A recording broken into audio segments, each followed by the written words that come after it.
Hello, this is my first Minecraft, in fact my first YouTube video ever. This is going over a piston transistor counting system that I came up with. And so there's two versions, one that can increment and decrement, and which is this one, obviously, because I'm looking at it, and this one, which is increment only. And so I showed this to some people online, and they were a little bit confused on how to get it working, so I'm making this to hopefully help them out.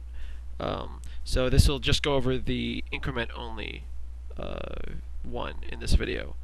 So I don't know if I'll make more videos or not. Like I said, this is my first video, so we'll see how this one goes. Hopefully this one will be helpful.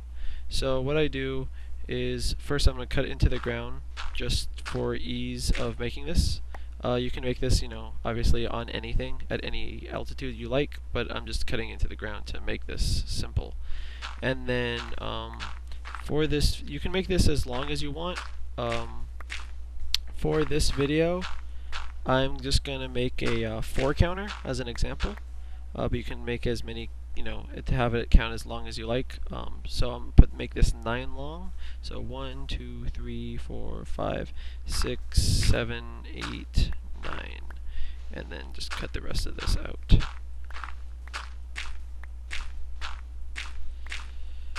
Alright, so now I have this nice 4x9 hole in the ground, and so what we want to do is place sticky pistons and place them sticking up. So another sticky piston, another sticky piston, another sticky piston, and then after that we want to place repeaters going into the sticky pistons like that, and redstone dust going across like that, and then just a little bit more redstone like that. So if you go ahead and you place a torch here, all 4 of these should go up like so, and then you can get rid of that. So the next part, so that's it for layer 1, or for the bottom layer. After the next part, we want to keep in mind a T, and not how you may think, but a lowercase t, and like a nice fancy cursive lowercase t, like what you may see in math or physics. So once you have that in mind, we can come over and place 1 T on top of each of these sticky pistons, like that. See, T. And then you place another one like that. You can see that it's kind of upside down from this point of view. And then you don't have to do it in that order. You can place the blocks in any order that you like, just so long. Oops, see, not there.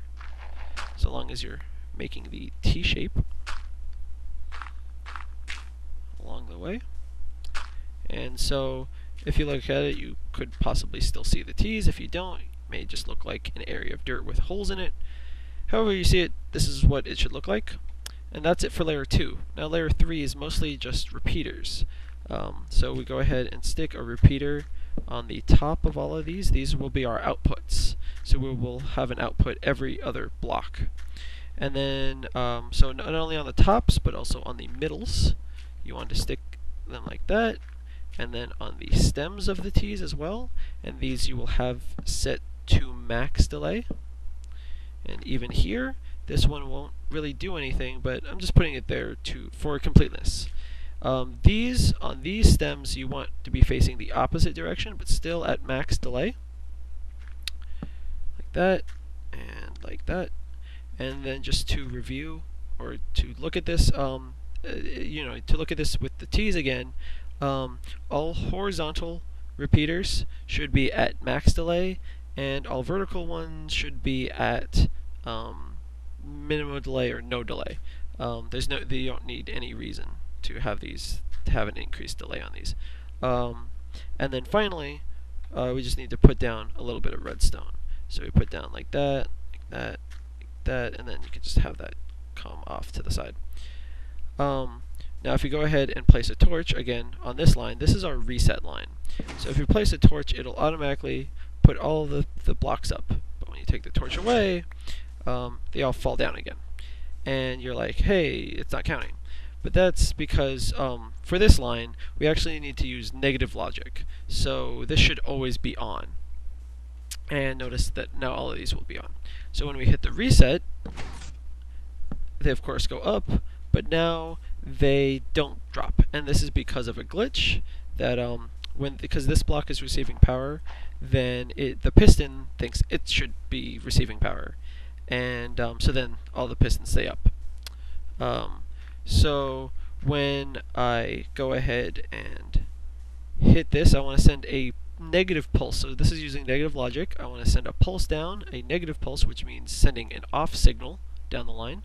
And you can use it with a pulse limiter. That's what I would recommend. But for the purpose of this tutorial, I'm just going to break the torch and then replace it. So you break it and then replace it, and see that negative signal going down. And this one drops.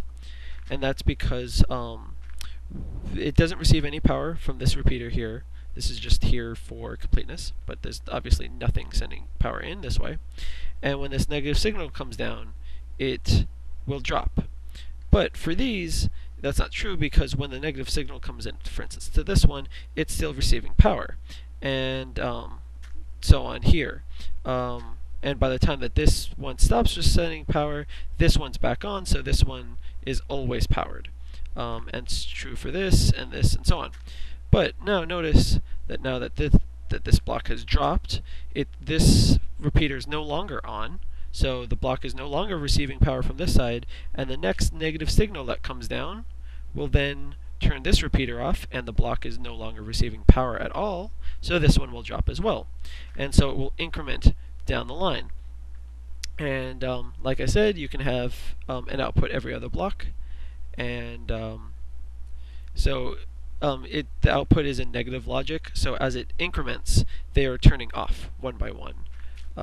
So we can go ahead and show this by killing the torch and replacing it.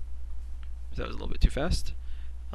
Killing the torch and replacing it, and then drops, killing a torch and replacing it, and killing a torch and replacing it.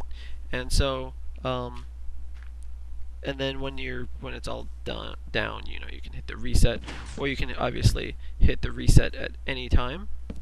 Like, so after one has dropped, you can of course hit the reset, and they will all go back up. This is really scalable because not only do you have to make it every other block, but you can make it every third block or every fourth block, however distance you require for what you're designing. And it's also scalable because it can go on for potentially forever. As you can tell, it's very piston based. Oh, sorry, not piston. It's very repeater based, so you don't have to worry about signals dying or anything like that. You can also actually stack these vertically if you put a spacer level above it. So if you put something like, just to kind of show you, if you put something like that above it, you can then put a piston facing up here and continue the same thing and on top of it. And it's also very easily mirrored, so you can have it facing whichever way you like. Like I mentioned earlier, there's another version that can decrement as well, and that's a simple upgrade to this one. I don't know if I may do another video for it. I'm not sure. But also, one more last thing, you can actually make this so it not only does it have to go sideways, but it can actually go diagonally. So instead of just T's horizontally, you can actually do like how does this work?